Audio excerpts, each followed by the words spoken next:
4 দিন ধরে নিখোঁজ স্বামী রুমনের জীবিত ফেরতের দাবিতে এবং হারানো অটোরিকশা ফেরত চেয়ে মহাসড়ক অবরোধ করে বিক্ষোভ। স্বামী মোহাম্মদ রুমন আলী এবং ব্যাটারি চালিত অটোরিকশা ফিরে পাবার আশায় বৃষ্টি উপেক্ষা করে রাস্তায় নামলেন স্ত্রী। গত 21 আগস্ট সকালে প্রতিদিনের ন্যায় বাড়ি থেকে অটোরিকশা নিয়ে বের হবার পর আর বাড়ি ফেরেননি রুমন। 4 দিন ধরে নিখোঁজ থাকলেও স্বামী বাড়ি না ফেরায় শ্বশুর শাশুড়ি, স্বজন ও এলাকাবাসীদের নিয়ে রাস্তায় নামেন তিনি।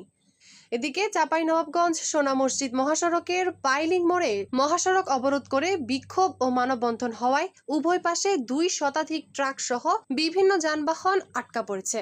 চাঁপাইনবাবগঞ্জের শিবগঞ্জ পৌর এলাকার সেলিমাবাদ খানপাড়া মহল্লার খাস জমিতে 2 শিশু সন্তান, বাবা ও মা এবং স্ত্রীকে নিয়ে বসবাস করছিলেন রুমন।